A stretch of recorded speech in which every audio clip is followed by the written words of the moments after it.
Welcome to Real Estate Coaching Radio, starring award-winning real estate coaches and #1 international best-selling authors, Tim and Julie Harris. This is the #1 daily radio show for realtors looking for a no BS, authentic, real-time coaching experience.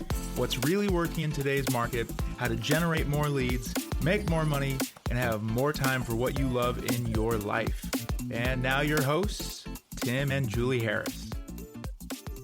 3, 2, 1, and we're back, and this is day 2, and we're talking about minimum daily standards. Before we get to the first point, which is point number 7 of day 2, I want to thank all of you guys who have given us all the fantastic 5-star iTunes reviews, and if you've not yet done so, please do so right away, and it's simple. Just scroll to the bottom of you're listening to us right now, probably on iTunes. Just scroll to the bottom of the show, and there's a super simple way for you to just give us 5-star review and some pithy comments. We certainly appreciate it.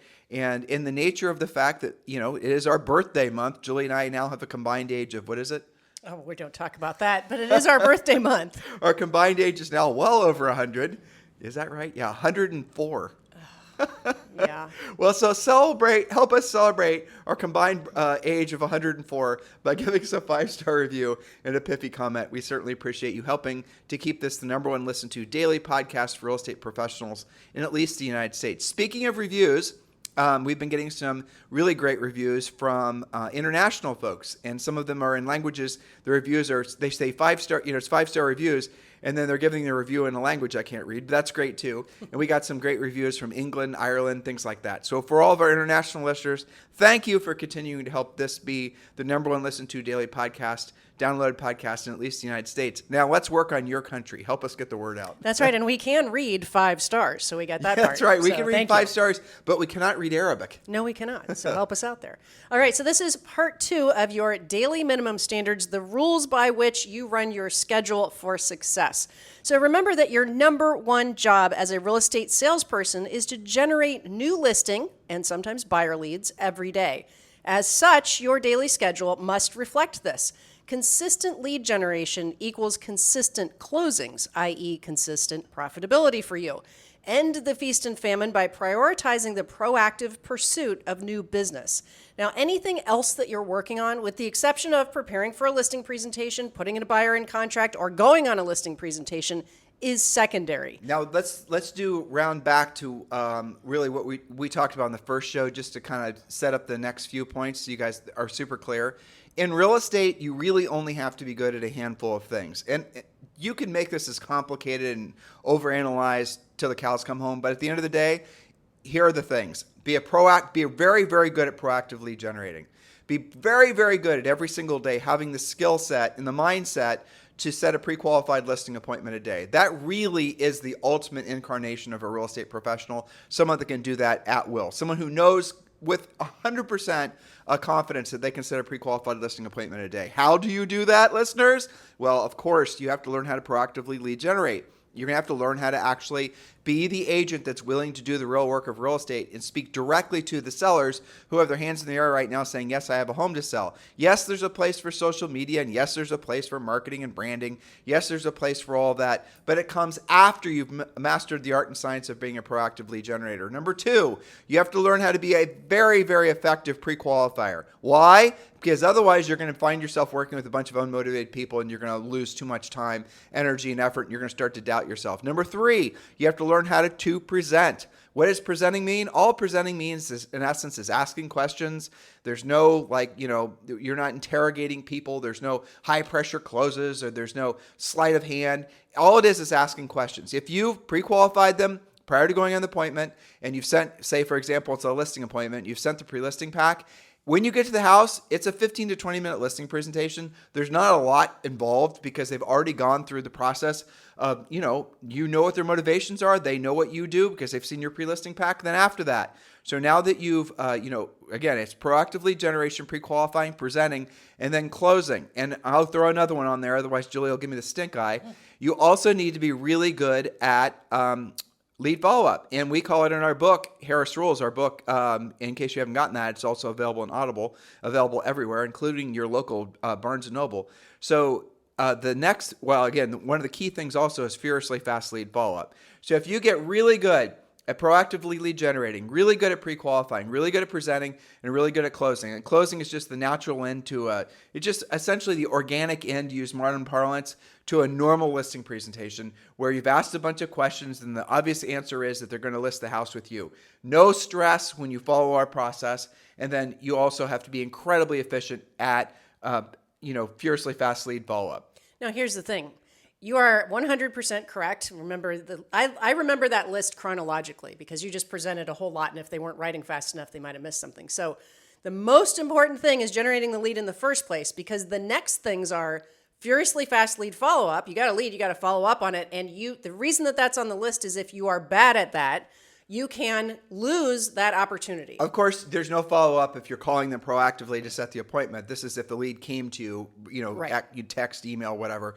But you Or circled back to you or what have you. the mindset, really, furiously fast lead follow-up is really a mindset. It's an approach to basically how you live and how you conduct yourself. Are you a procrastinator? Are you essentially rationalize being lazy because you're too busy? Or are you somebody that gets on things urgently? If it's up to me, if it's meant to be, it's up to me. A whole bunch of other mindset issues that really drill down on the fact that when you're complacent, when you're lazy, you can rationalize essentially putting things off. But when it comes to being effective in sales of any kind of sales, I got great news for you. Most consumers work with the first real estate professional they speak to. Most consumers, buyers or sellers, work with the first real estate agent they speak to. How often do they actually speak to a person versus their digital avatar, right? Mm-hmm. You guys get the point? So when you're the ones calling them back, when you're the ones pre-qualifying them, chances are, statistically, you're going to get the business. That's right, urgently. So if you didn't generate the lead, none of the rest of the list matters, and we just gave you the list. So let's circle back to generating that business, being proactive. So point number 7, this is day 2, part 2. Point number 7, speak, that's right, directly by phone or by door knocking to at least one unrepresented seller. Yes, those are known as FSBOs or for sale by owners. They are indeed unrepresented sellers. 1 per day minimum standard with your pre-listing package. Now, these appointments, these next few points all go hand in hand with what we're just talking about. The essence of it is reeling it back into that first thing, right? You only have to be good at a handful of things. And what Julie's doing now is she's kind of rattling off the different versions of being a proactive lead generator. Some of you, actually all of you, are going to be better face-to-face than you're going to be on the phone, especially when you're starting. But we've told stories before about some of the most successful agents, especially in the upper end, which is counterintuitive, that we've ever coached. And the way they've gotten started, the way they've really gotten a stranglehold on the market is by door knocking a particular community, not once, but continuously to the point where they got to know most of the sellers. Because the sellers will, if you show, even if you're not like a amazingly good-looking person. The fact is if you're, again, following our scripts and our systems and you dress professionally and you're there to be of service to them, you're delivering value like we coach you guys to do in Premier Coaching, then you're going to find that they actually want to talk with you. But it all goes back to how you actually see yourself in the community.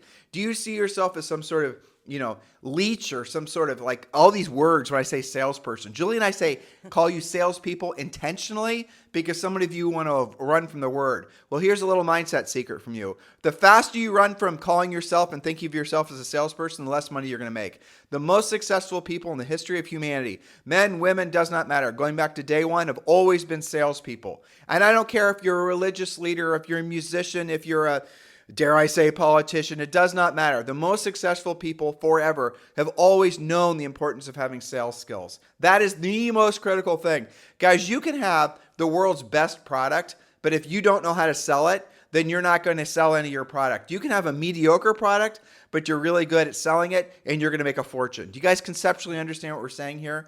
So as we tell you to do some of these points, and let's just blaze through these next few points, Julie. You got it. So point number 8, speak directly by phone or by door knocking to at least one expired seller listing per day with your pre-listing package. Old and older expired listings as well as withdrawn listings will allow you to make at least one contact in this category daily.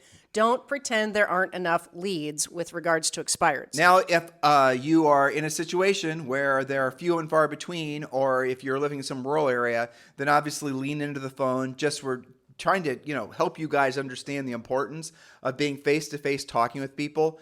There are a lot of agents that you're competing with that have never learned how to, and you're probably one of them, that have never actually learned the importance of being able to communicate directly with people that aren't necessarily their best friends or their neighbor or someone they knew from high school. You guys get the point? You have to learn how to do that. That's what a professional salesperson is. By the way, a professional salesperson does not think of themselves primarily in the conversation. I've seen so many of you guys who have been spoiled by the market, allowing you to basically have these sort of narcissistic, egotistical approaches to your businesses where you make it all about you. You actually believe that people are doing business with you from reasons other than the fact that you've got something that they want to buy. You believe that if you have no listings, you'll be shocked and maybe amazed how irrelevant your branding efforts are, or how irrelevant your incredible TikTok videos are. The reason people do business with you is because you have something that they want to sell. All the other stuff that you guys think are the reasons why they do business with you is not true. You know this is what I'm saying is true. I'll prove it to you. Have you ever seen a listing sell with a listing agent who had no social media, who basically looked like a dumpster fire? They didn't take care of themselves. They drove an old pickup truck. They had basically when they, whatever, worst case scenario. Not even a for sale sign in the yard. Right. No home brochure. No pictures. We don't need no pictures. Definitely no staging. That's right. And, they brought their dog by to poop in the house. Okay, you guys get what I'm saying here? Have you ever seen listings like that sell? Yes, you have. Why? Because they were available. That's right. You guys get it? And you think that you're going to have to basically make yourselves into media superstars to sell the listings? No. What you have to do in order to sell listings is have the damn listings. Yes. That's what you do. And it does not matter what's going on with the interest rates through the president. It does not matter what political winds are blowing this way or the other. All matters is you have the listings. If you guys want to last in real estate, here's your big secret. Wait for it. Wait for it. If you want to last in real estate, you have to be a listing agent. You have to list to last. And the funny thing, Julie, is you and I didn't think of that. That's been around for, I imagine, ever. Since the beginning of listings. But nobody says it anymore. No, but it's so true. It's because they've been spoiled for a long time. Well, and please don't misunderstand. We're not suggesting that all you have to do is bring your dog by to poop in the house and that you can do a crappy job. No pun intended. Okay. What we're suggesting is, in the previous hot sellers market, which some of you are still experiencing, the only thing that had to happen for a listing to sell was for it to be available and to be within 10 or 20% of being priced accurately, and it would still sell. Now, the next points, okay? So I'm going to just read these 3 points together. Point number 9, speak with all your pending clients and transactions on a regular basis. When you have pendings, the main thing is you've got to be use a transaction coordinator. Julie and I suggest that you do your first, if you're a new agent, you do your first 6 deals, close them yourself so you can learn the process. But after that, probably hire someone to do it so you don't have the excuse to hide in paperwork. You have to, that's what a lot of you will do. It's worth the investment for sure. Completely. Like $250, $350. Come on, it's a no-brainer. By the way, you can charge the seller a transaction fee or a buyer a transaction fee and get them to pay it. But the important thing is, no matter if you're delegating the transaction coordination to somebody else or not, you've got to be contacting those sellers or those buyers at least once a week. Why? Because you cannot lose touch with them. Out of sight, out of mind. They start to resent you. And on those calls, you can always say, hey, by the way, Bob, who do you know is thinking about buying or selling real estate that I should be helping in this market? Point number 10, and these are, again, we're trying to force you off your butts, away from your computers, to start actually having direct human contact. Point number 10 is another great idea. You could have this be one of your minimum standards. Number 10, spend at least 1 hour working out, going on a walk, or taking a class at Orange Theory, CrossFit, Zumba, or similar. Group exercise is better for your business, not to mention you, expanding your center of influence as you talk about real estate. So many relationships are made, your center of influence expands, and there are deals done all the time as a result of being at the gym. So now we need to tell them the truth. What's that? Okay, so those of you right now who are at the gym and you're wearing ball caps that basically almost completely cover your eyes. You're hiding out. And you've got your earbuds in and you're trying your best not to make eye contact with other people. And you're listening to this podcast right now. You're losing the whole point of going to the damn gym aside from working out. Exactly. You need to take your earbuds out. You need to take the hat off. You need to keep your head up. You need to make eye contact. You need to make contact with people and start communicating with them. That is the main purpose of doing these types of activities, aside from the physical benefits. You will make so many friends. This goes true with working out. This goes true with virtually anything you might want to do. those of you who like to go on these long walks, or I'm going to go ride my bike for 100,000 miles or whatever. Oh, you mean by yourself? So you're going to take 2 days in a row, and you're wondering why you're not making more, creating more business from social or from your natural social network. It's because you're being too much of an introvert. You're allowing your introverted nature to essentially rule your outcome. And that's coming from two people who you guys will be shocked to hear. Julie and I are both dorky-ass introverts. And by the way, there's a podcast series they can find called The Introvert's Guide to Being a Real Estate Rock Star. Also, it is an appendix in the back of the Harris Rules book. And we do talk about it in coaching. So don't use that as an excuse. We didn't, but we had to learn to, not hide out at the gym, to talk about real estate. Don't be a secret agent. Well, back to your dumpster fire agent with the listing, right? So why does that happen? It's because somebody actually knew that person, Probably. and that's why they got the listing. But that's partially true. You and I knew people when we sold real estate that basically were that dumpster fire listing agent, Yes. but they knew how to actually talk to for sale by owners. They would talk to them. Yes, yeah, they for knew sure. how to. They knew how to. Basically, they had sales skills, and they would set the appointment on the phone. And by the time they got to the house, the seller had already decided to list with them. That's sales skills, guys. The difference between who you are now and who the person that you maybe are destined to become is really your choice.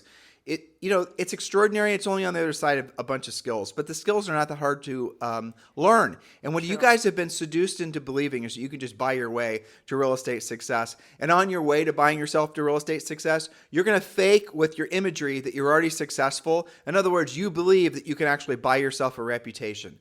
You can't. You cannot brand yourself into fooling very many people into believing that you're successful. The way you actually become successful is by shifting your focus away from yourself and focusing on being of service to other people. People can smell it on you, whether or not you're focused on yourself or whether you're focused on them. It's so obvious in how people communicate. Here, this is a little test for you. I've had so many coaching calls like this over the years, it just makes me laugh. Count how many times when you're communicating with somebody, you use the word I. In other words, you're leaning into personal pronouns because you're talking about yourself. Try to stop yourself from ever using the word I. That includes I, me, my, mine. That's just like that's like the time that all of that is ego-based. That's right. And what it does is it turns people off. You think they want to hear about you and your dog. They do not. You think they want to hear about how your story relates to them. No, they do not. They want you to listen to them and ask questions. I know you think, oh my gosh, Tim, I want so much to, express myself, to tell the world about me and my story. Well, that's great. You can tell you and your story, but the people that you want to do business with, they want to know that you care about them. It's that old Maya Angelou quote. What is it? Yes, people will forget what you said, like specifically what you said, but they will always remember how you made them feel. So how do you make somebody feel really great? You ask them about them. You be fascinated by them. You ask them great questions and actually listen to the answers. Many people do have questions about real estate. Your job is to solve their questions, to be the problem solver. And so here's the bottom line, guys. We've given you some specifics. We've told you what the 5 or 6 activities that you need to be focusing on. And here's how all of you should have a sense of relief. We promised this when we started this series on Thursday, is that you can absolutely 100% stop doing the other things that are not proactive lead generation, that are not furiously fast lead follow-up, that are not presenting, that are not, what are the Negotiating and closing. But that is the only things on the list that lead to profitability. And there's a really big list that's not those things. So I have a question for you listeners. Why is it that you resist the simplicity of what we shared with you? Here, I'll give you another one. I'll even make your life even better. That's how much we love you guys. All you have to do, most of you in most markets, if you want to know your complete real estate business system, it's not 1,000 funnels, one dripping on this, one dripping on that. Here it is. Ready for it? Have, in most markets, 5 listings at all times. And, if you're out in LA or New York or certain parts of Miami or just, really high-end areas, you might only need 3 listings at all times. What if you were to pivot your entire way of thinking to getting to 5 listings at all times? What would you stop doing? If you had the sole mission of having 5 active listings at all times, what, dear listener, would you stop doing now? The list is long, isn't it? Think of all the things you could stop paying for. Think of all the things you could stop thinking about. Think of all the lists that you could just crumple up and throw away. Because to have 5 listings at all times, why is that the real bottom line of real estate? because you know on average, no matter whatever happens in the market, well, you might not know, but you're about to learn, that even if it becomes a real bad buyer's market, which, by the way, there's no way in hell that's going to happen, but even if it were to, you would always have at least 2 listings in contract. That's no buyer sites. That's co-ops selling your listings. So if you had 2 listings in a contract at all times, and let's say your average commission is $10,000, you're making $20,000, $240,000 a year. I'm going to guess that most of you, that would provide a really good floor for all your personal business expenses. Oh, which, by the way, you really wouldn't have hardly any business expenses. So when Julie and I talk about the fact that we want you to run a business that has a 90% profit margin, you can't do it if you're buying your business. You can't do it if you're investing in your branding, hoping and praying that one day your tsunami of videos on YouTube is going to cause a whole bunch of leads to come your way. You guys get it? Keep it simple. Remove the fragility in your business models. And you know where the fragility is, are all the things that you're doing that are not leading directly to you have a conversation with someone, a decision-making adult, about buying or selling real estate. Anything and all the things that stand between those 2 things, and I don't care how successful you are. The more successful you are, the more expensive of a home you sell, the more important it is for you to actually have the ability to have these direct conversations. I can give you countless. Jade Mills out in LA, one of the top agents in the world. She was on our podcast. She said the exact same thing. Robert Johnson, #1 agent in Greenwich, Connecticut. Same thing. You go across the country, the people that are selling the most expensive real estate in the United States never delegate the most important things that we've already explained to you guys on this show. Hopefully, this is resonating with all of you, and I hope it's making you feel a sense of relief, because we are not just giving you permission. We are actually suggesting that you stop wasting your time on the things that are just costing you money and burning time and preventing you from becoming successful. That's right. So hopefully you have gotten some clarity from this part 2 of your daily minimum success standards.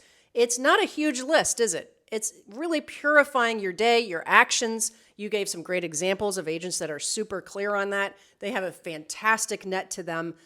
Things like figuring out your taxes suddenly become a lot easier because you don't have a huge list of things that you have to remember and you were speculating on. You've got to remember who's on your credit card and all of these different things.